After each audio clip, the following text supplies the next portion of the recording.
Hello बच्चों, let us first read the question. Each of the following statement describe a force acting.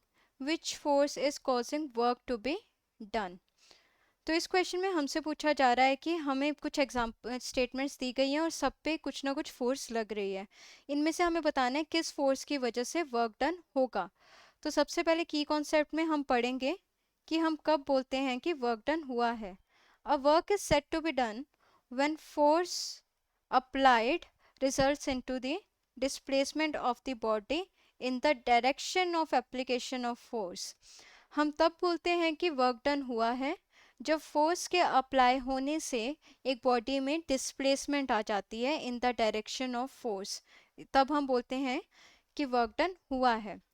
तो अभी देखते हैं कि a part, the weight of a book at rest on table.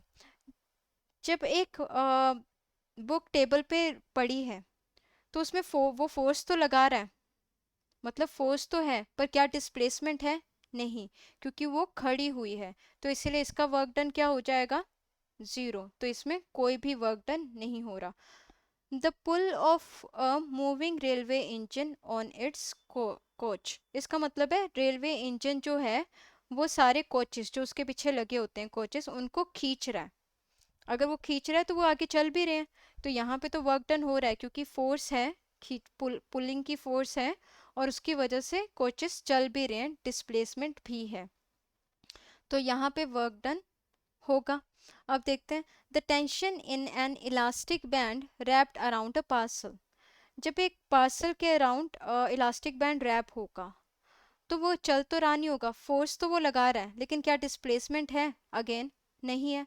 तो यहाँ से भी किसी भी तरह का कोई भी फोर्स नहीं होगा, कोई भी वर्क नहीं होगा। अब डी पार्ट में देखते हैं, the push of a person feet when standing on the ground. जब एक आदमी स्टैंड ग्राउंड पे खड़ा है तो वो फोर्स तो लगा रहा होगा, अपना वेट जितना फोर्स नीचे लगा रहा होगा, लेकिन वो क्या अर्थ को डिस्प्लेस कर पा रहा है? क्या हम चलते हुए अर्थ को डिस्प्लेस करवा पाते हैं? नहीं। तो डिस्प्लेसमेंट क्या है? जीरो। फोर्स तो है पर डिस्प्लेसमेंट नहीं है, तो ये भी क्या हो गया? No. So the final answer is option B, क्योंकि यहाँ पे फोर्स लगने से डिस्प्लेसमेंट भी हो रही है। तो option B is the correct answer.